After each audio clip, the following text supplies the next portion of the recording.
मुख्यमंत्री भूपेश बघेल आज जगदलपुर के लालबाग में पिछड़ा वर्ग द्वारा आयोजित महासम्मेलन कार्यक्रम में शिरकत कर रहे थे।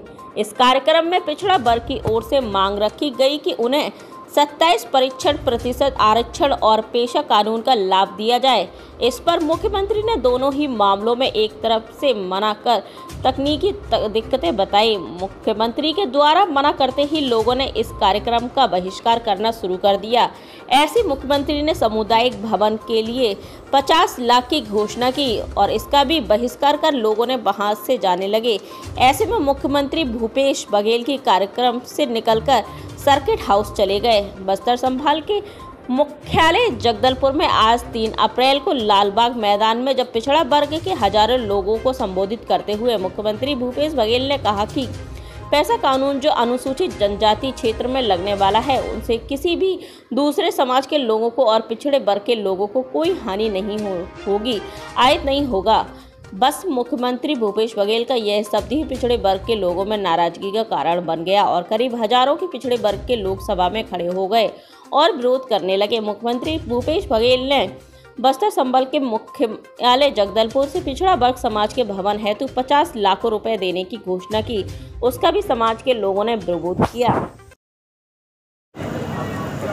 आज पिछड़ा वर्ग कल्याण संघ के द्वारा बड़ी संख्या में एक सम्मेलन कराया गया, जिसमें प्रमुख रूप से पेशा एक्ट के बारे में और आरक्षण के बारे में चर्चा हुई।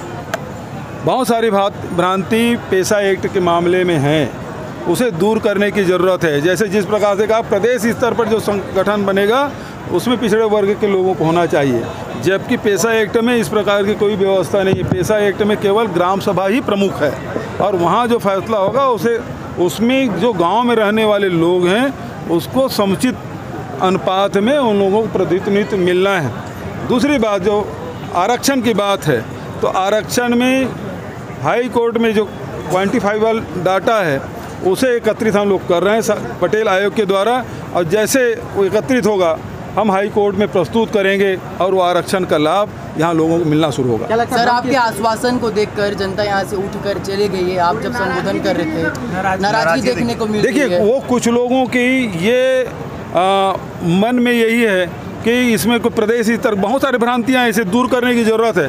बहुत अच्छी बात है कि यहाँ लोग अपनी बात कहे और उस बात को क्लियर करने की आवश्यकता है और उसे बताने की आवश्यकता है। सीधे सीएम बोल रहे थे यहाँ की जनता को, लेकिन क्या फिर भी ग्रामीण सही नहीं समझे सीएम की बात को? क्या सीएम पर देखिए, उसको समझाने की ज़रूरत है, क्योंकि बहुत लंबे समय से पेशा एक्ट के बारे में चर्चा हो रही थी और इस कारण से अलग अलग प्रकार के अलग अलग स्तर में भ्रांतियाँ हैं। ये भ्रांतियाँ उसे कौन फैला रहा है सर? बहुत सारे लोग हैं। जैसे कुछ अब वो तो खोजना पड़ेगा, लेकिन ये है वो कौन है उसे खोजने के बजाय अच्छा ये होगा कि लोगों के बीच जाकर उसे समझाने के।